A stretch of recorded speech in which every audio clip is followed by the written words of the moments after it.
Today I want to discuss the reality of RV life. Are we truly finding freedom and escaping reality? I think we're all sick of our normal 9 to 5 job. And we see people out here in RVs, total freedom, having campfires every night. Dream that you get to bring your house with you. Wake up in new locations all over the United States. You can be up in the mountains, you can be down in the desert, be at the ocean, on a lake. It's great. Constantly meeting new people. If your neighbor's an asshole, give it a few days. He'll be gone or you'll be gone. If you got kids, they get to see all these places they've only heard about in books. Bring your dogs. They get to explore all these different new areas with you. Like my little assholes here. You get to see all these different cultures and all these different little towns and cities and stuff. Things you didn't even read about in books, because they don't write books about the little details. The only way you would have ever got to see them is if you visited that town. You got to know those people. You heard their stories. They don't put everything in books. Hell, I don't know why I keep saying books. I guess I'm dating myself. Ain't nobody reading books anymore, hardly are they? Everyone's doing the internet. Go, go, go. All right. Is RV life what you see on Instagram? Is it what you see on Facebook? Is it what you see on YouTube? Is that the reality of it? Or is there a whole different set of challenges that they don't show you pictures of, that you don't see videos of? So today we're going to take a deeper dive into this lifestyle and see if it's everything you thought it would be. For us, RV life did start out as a way of escaping reality. The area we lived in just felt like it was going to hell in a handbasket, like many of your areas I'm sure probably are too sometimes. And we sold our house, we got out of there, and we started exploring new places, things we never thought was possible. It was so exciting. Not to say it's not anymore, it's still exciting. I don't want to lead you away from there. But it was the most exciting times of our life at the beginning. We got away from that little town that we loved. We loved our little town, but it did start, reality started to hit and things just became too much. A lot of people back there are really going through the ringer right now. So we don't have regrets we left. My boys, they were getting themselves in a little bit of trouble like teen boys do. And this is all during COVID. My daughter was going through some depressing times of her own, and it was just hard to watch.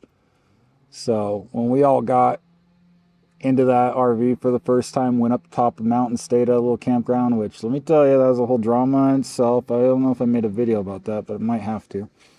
Anyways, for the first time, we started to feel like a family again. We were all on neutral ground, on new ground, and it was exciting. It was exciting to see how the kids were going to handle all these changes. And so far, the boys, it's definitely helped them out. It's helped all 3 kids out.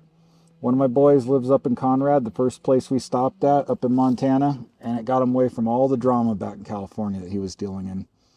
So that was really healthy for him. The other one, he ended up going back to California. He liked it at first, but he missed his girlfriend back there, and he's back there. I think he regrets it. I know he regrets it. It depends on the day of the week you talk to him. One day he regrets it, next day he loves it. He's a whole nother drama. I can say that because he probably doesn't watch none of my videos anyways. He's not a bad drama, it just, kid's complicated. But besides him, we got my daughter here still, and everywhere she goes, she makes really good friends, really close bonds, and she likes to stay in places a little bit longer than we anticipated, but it's working out fine. Since the wife's a travel nurse, she gets these contracts, and that's why we travel around to these different contracts. It works out fine. We're trying to stay at places for at least a year. We're going on over a year at this one in Wyoming because it's such a beautiful little town. Everyone loves it here. We are staying at a KOA still, which never thought I'd stay at a KOA for over a year. I'm sure the owners are about sick of us. I mean, they're nice to us, but definitely longer than we anticipated. We're getting ready to go through another winter. So, anyways, before I ramble on, we were chasing the dream too, just to get away from reality. And I think that's what a lot of people do. I think that's what a lot of people are in this lifestyle for, is they didn't like the reality they're in. And they needed a change. And in today's video, I want to talk about that and what the reality of it all is, and if it's really what you think it is. Because there's some challenges that you might not have thought of. All right, well, one of the things we need to talk about first off and foremost, I would say it's most important in RV life, is the financial end of it. How you're going to pay for everything, how you're going to make a living on the road, how you're going to save money for repairs, all that fun stuff, because it's going to come up. You got to keep generating income. You don't want to try doing this on just a savings unless you have a very large savings. You know, lots of unexpected expenses come up. Food's very expensive these days. There's little hacks and ways I've discussed on how to make RV life more affordable, but you still have to generate an income. You know, some people, they just bonsai it. They just go from town to town and look for work. That's sketchy. That's scary. You're basically living kind of that homeless lifestyle. That's not RV life. RV life to me is a little bit more planned out. You know, and then there's seasonal work has become popular. The problem is there's just not a lot of that from what I've seen anymore. So unless you know something I don't, you know, that can be a good way, but you better have something solid lined up. And then there's contract work. There's a lot of different kinds of contract work. My wife's a travel nurse, so we get contracts from town to town, and that's how we generate a portion of our income. I'm able to work from home doing some financial stuff, so I'm able to do that from anywhere we go as long as we have good internet service. But you really don't want to take any chances when it comes to your finances. You want to be able to pay for all your expenses as you go, and you need to be able to put something away in the bank also, because unexpected expenses will come up. Repairs, maintenance will come up, and you want to be ready for that. Another pain in the butt reality is RVs are small. Mine's pretty decent size. I got a 40-footer, but they come in all different shapes and sizes. So you're going to be living in a confined space. For a family with kids, sometimes that can be rough unless you guys all get along really well and are able to handle the small spaces. From my experience, most families adapt. Kids adapt. Everybody's able to, as long as they have their own space to go hang out in, they're fine. A lot of times it lets these kids, it motivates them to go outside, go play, go for a walk, go for a run, go to the playground, all that kind of stuff they wouldn't do at home when they would just sit in their bedroom. The confined spaces can be a bigger issue for some people over others. If you and your wife have issues, don't think living in a confined space is going to help anything then when they can't go run into another room and slam the door because you all living in the same damn room. So it can be rough for some people. But one of the big things that you have to think about and you have to discuss with everybody is that confined space. It's going to be a shocker to you when you go from a 1,500, 2,000 square foot house even down to this. This is a 40-footer, so we're probably dealing with 400 square feet. If you're getting a 25-footer, you're only in a couple hundred square feet. That's smaller than your bedroom in a lot of cases. So go over that, talk about that. Go down to the RV sales place with your whole family and go sit in an RV for 15 minutes and you'll see what I'm talking about. And just imagine living that way if you think it's possible. And it's possible for 90%. But I would definitely recommend investigating the small spaces, the cramped spaces you're going to be dealing with. Definitely something to plan for. Maintenance. Maintenance is huge. You're going to have a lot of maintenance to do on RVs. You really want to be a DIYer, or else you're going to spend a fortune and you're going to need an RV tech that's going to travel with you. A lot of areas we've been in, there aren't even RV techs. But I'll tell you, I've been out in the cold and below freezing trying to dump my tanks. Saturday night, just out here trying to dump the poop. This. I got it pulled to let the poop out. Kind of hard to push it back in. Here we go. So freaking cold out, can't feel my fingers. Just supposed to go flush the stupid tank. It's supposed to be nice and simple. God damn it. Now I gotta find my tools that I all threw somewhere stupid because it was cold last time I used them. I mean, I'll get it fixed. It's just annoying. I've been underneath my RV fixing leaking plumbing, getting poopsicles dropped on me. Wish I could have gloves on, but if you had gloves on. Trying to do this, you wouldn't be able to feel your way around it at all. Oh, oopsicle just fell on me. Just a few days ago, I was up on the top of our RV fixing the compressor because that went out. Okay, first step is we gotta get this cover off. I hate getting up and down on these ladders. It's always so sketchy. Are you kidding me? It's all fucking broken. And we were down to one AC unit, which meant it was like 87 degrees inside the RV when it was only 100 outside. That lasted for like a week. That was no fun. So, you know, these things do break. But I will say, if you're any kind of a DIYer, you're going to be able to make these repairs. It's not rocket science. A lot of the answers are on Facebook. There's Facebook groups. A lot of the answers are on YouTube. If you got a basic understanding of tools and how to work on stuff, you'll be fine. It'll be a learning experience. It's not something you won't be able to handle. Just be prepared. Maintenance is a big part of RV life. And I just touched on it a second ago. Another big thing to consider in RV life is weather. Right now, today, it's like 102 degrees out. Right, Rocky? This is a freaking sucky, huh? 102 degrees out. I think it's like mid-70s to 80 inside the RV. And that's with both our ACs cranking. So you got to be prepared to be able to deal with the heat. Make sure whatever RV you get can deal with the heat if you're going to be in hot climates. Make sure whatever RV you get can deal with the cold if you're going to be in cold climates. We love cold. Our RV is more suited for cold. As you can see, I got a pellet stove coming outside. Freaking awesome. That's the one, probably the coolest modification I made in this RV. I want to give an update video on the old wood stove. Let me come over here next to it for a minute. Oh boy, she's cranking pretty good. It's about -22 to -25, somewhere in there right now. And here's our inside temps. You can see the thermostat saying about 73. We can handle -30 better than we can handle 100. Rocky, stop. Hello. Not much. Behave. Definitely don't regret that modification. But be prepared. When it rains, it's loud inside these RVs. You're going to hear it. If you have one of those ultralight RVs, you're going to feel the cold. You're going to feel the heat. If you're going to spend more than a weekend, I definitely recommend you getting a quality RV. Go something a little bit older, something a little more quality, something with a little more insulation, maybe some double pane windows, good air conditioning units, good heaters. These aren't houses. They're not built like a house. You can build them like a house. You can modify them like a house. I'd say I have mine pretty darn close to what a house has as far as insulation goes. But be prepared. Weather can really impact you when you're in an RV. That being said, you can definitely modify them to handle the weather. It's a totally different lifestyle. A lot of people on the internet do not agree with it, especially if you have a family. There's a lot of people that love talking down to it. I really think they're jealous. I think they're jealous that many of us don't have the 9 to 5. Many of us don't have the mortgage. We don't have the big fat utility bills.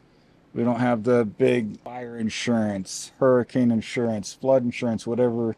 That's hard to do these days. Not to say RV life is super easy, but in my opinion, it is easier. It's better than living the conventional lifestyle. We've been in it for, I guess, 2 years now. I have no intentions on going back yet. Eventually, someday, of course, you want to buy a house. I don't think we'll ever quit traveling completely. It is a lot more affordable. We are getting a lot more out of life living this way. My life sucked for a long time too, and this lifestyle doesn't fit everybody, but it fits us, and it probably fits a lot of you watching. We didn't start until I was, what, 42, and I'm just wondering what would my life have been like if we would have done this back when I was 22, you know? There might be some of you that are 62 wondering, you know? It's like, just start, do it now. Hold on to Gertie. I am. I don't think she sees them now. Cool. No, she doesn't. You not just sitting there watching. All right, now that we discussed the pain in the butt parts of RV life, and there's a couple, but let's discuss some of the reasons why we do it to begin with. Probably the biggest, most important reason is the freedom. The freedom that you get to explore new places. You got your whole house you're bringing with you. You get to wake up if you want, a new place every day, new place each week. You know, it's amazing when you go different places, how your interests change. Like I picked up kind of rock hounding. Now we came out here to Wyoming where there's so many different kinds of rocks and stones and minerals and dinosaur fossils. You know, back in California, I never thought about that sort of thing. The new things you get to learn going to these places. People that live in a stick and brick house won't understand that. The excitement you get when you wake up and you're like, where are we again? I forget. What's it look like outside? You open the curtains up, it's like, oh yeah. Smell the air. You know, the temperature of the air, everything feels different. You just know you're not in the same place no more. It's so exciting. That freedom, it's hard to explain. If you don't like the weather, we get to pick a different state. We can go to different weather. We want hot weather one week. You know, if we want to go to the heat, we can go to the heat. If we want to go to the cold, we can go to the cold. The freedom not being tied down, worrying about what happens in a certain town, city, or state, especially in this political climate, man. We can just up and leave and go somewhere, anywhere we want. Freedom we experienced is unmatched by traditional living. People that live that way will never understand this. Another benefit to RV life that is a lot different than the reality of living in a sticks and bricks home is you become so much closer to nature, like it or not. You really, because of the confined space, you spend a lot more time outside. We have so many different ways of cooking outside, from barbecues to pellet grills to the Blackstones. It's so fun. You just don't do that inside a normal house as much. Maybe we're forced out a little bit because some RVs will heat up when you cook inside. And if you're in a smaller space, it's just nice to sit outside, but it's almost guaranteed. If you live in an RV, you will spend more time outside in nature. And there's something nature does to your soul. I used to have really bad depression. I still have bad days. You know, it really does melt away that depression and that anxiety. You come home, you feel better. When you live in a house, it's just so easy not to do that. You know, coming out here like this is reality on a lot of days for a lot of people. You will go hiking, you'll go walking down trails, you'll visit parks. Got here at our first spot. Look how pretty this is, huh?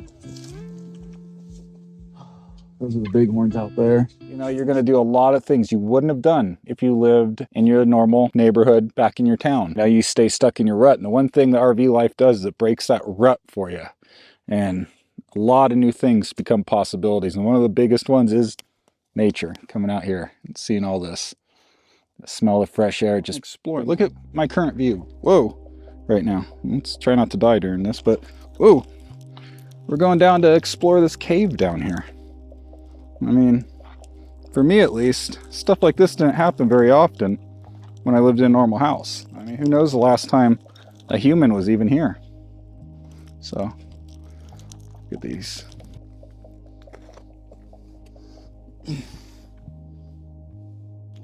That's so cool. So interesting, huh? I kind of want to go down there, but I'm kind of worried, can I get back up once I do? The reality of living in a house is typically you're not going to get places like this. The reality of living RV life is typically you're going to see places like this. This is what heals your soul. Going and exploring like a kid again. Another reality to RV life is you tend to have to live, whether you like it or not, a little bit more of a life towards minimalism. Now, if you've ever sold your house and had to pack all your crap up, I'm sure you were shocked by how much stuff you accumulated. But living in the RV, we're a lot more limited on space. You're not going to accumulate nearly as much. It's kind of a trade-off. If you want to get this, sometimes you have to get rid of something in its place because you're so limited. But it's a good thing. It forces you to live totally different than you're used to and quit just accumulating crap. I feel like that's what so many of us just do these days is we spend money on crap that we think we need, and then a month later, a year later, it's garbage. We're throwing it away. You know, and you'll see when you go to pack your house up and move someday how much crap you really accumulated. One of the things that happens in RV life is you really end up living a life of minimalism for the most part. I mean, it's up to you exactly how much you enforce that, but you are limited on how much cabinet space you got, closet space, all that kind of stuff. I feel like a lot of us get weighed down by our belongings, by having so much stuff. There's something very freeing about not having so much stuff.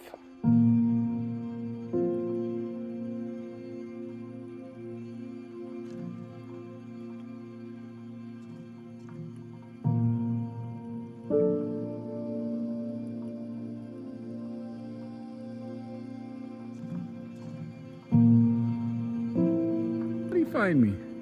How did you find me? Huh? Rocky, I hate you running around alone. How did you find me, you little shit? Huh? Good boys. How'd you find me? Is the opportunity to explore. Look at this that we're in today. This is Gooseberry Badlands here in Wyoming. I mean, who's heard of Gooseberry Badlands? You're not going to explore these beautiful little hidden gems unless you're in RV life, unless you hear from the locals on those places you got to go look that the tourists don't get to see. This is something that I don't even think there's another video on YouTube about this area, and it's a little hidden gem you only get to see if you live RV life. You travel to all these locations. Brings you back to when you were a child and you used to go exploring, playing, walking down trails with your friends. You can do that all over again. Another thing that's not dead is the camaraderie you have between you and the other campers. You know, the first night we had all sorts of drama. The neighbors could tell how stressed we're out. They all helped us get parked. They gave us stuff we didn't have. Like I didn't have a filter for the inline hose. They gave me one of those for free. I knew I needed one, but I didn't have one yet. They gave me one of those. They invited us over for dinner. They took care of us. They seen how stressed we are. They knew we were new campers. They talked us down from the edge, you know, back from the edge. I hadn't been treated like that, and I don't know how long. When we were living in sticks and bricks. People will help you in an RV park. You have any issues? And there's a couple dicks. I'm one of those dicks sometimes, probably. I ain't never turned no one down to help though. If you ever have an issue, your stuff's leaking, you have questions, you need help backing in, pulling out, having any kind of repairs needed, somebody there will help you, give you advice, and tell you where to go get the proper help from. So it's definitely a community. If you're a social person, you walk down around inside your RV park, if people are sitting there facing out, usually that's a sign you can bull crap with them. If they're at all faced in towards their RV, not looking out at people walking by, don't bug them. Those ones want to be left alone. But you'll find plenty of people that'll share their food, share their drinks, share their stories, and they have some stories. And they'd love to hear yours. So it's a very social atmosphere in a lot of RV parks. Campgrounds, more or less. The ones that get people coming and going. Not so much the full-time ones. All right, another one of the biggest advantages of RV life is control over your environment. We get to up and move whenever we want. I mean, we get new contracts every 3 months, but every 3 months, if we want to stay, because we love it here, we can stay, and that's what we've done for a while now. But if we want to move, we can move. Everyone's situation will be different, but typically in RV life, you're going to up and leave whenever you want. If it gets a little too hot, head north. Gets a little too cold, head south. We love the cold. That's why we've chosen to stay north for most of the year. And right now we're in northern Wyoming. We just love it here. So it's awesome to have that choice over your environment. You don't get that in a sticks and bricks house. You know, if you want to move, it's a major drama. It's relocating jobs. It's packing up so much stuff and downsizing and U-Hauls and rental contracts and leases and getting the kids enrolled in new school. And it's so much. But in RV life, it's a normal thing to be able to relocate. It's exciting when you roll into a new town and you got a new grocery store to deal with, new gas stations, new RV park, different amenities, different people. I love it. I wouldn't trade it. The control over your environment you get in RV life, it's really exciting. It's a lot of fun. Another thing I love about RV life is you get to live with purpose. And what I mean by that is when you're living in your sticks and bricks house in a normal neighborhood, you kind of feel like a robot. You just do what you're supposed to do every day. Go to the same job, go to the same grocery store, go to the same gas station, go to your house, go see your same neighbors. And it's Groundhog Day, you know? But in RV life, you get to live with a lot more of a purpose. You get to pick what kind of life you want to live. You know, what kind of environment you want to live in. You know, what kind of hobbies. Like, if you want to get into skiing, you can head to the north, where you might live in the south now, and skiing's not even on there.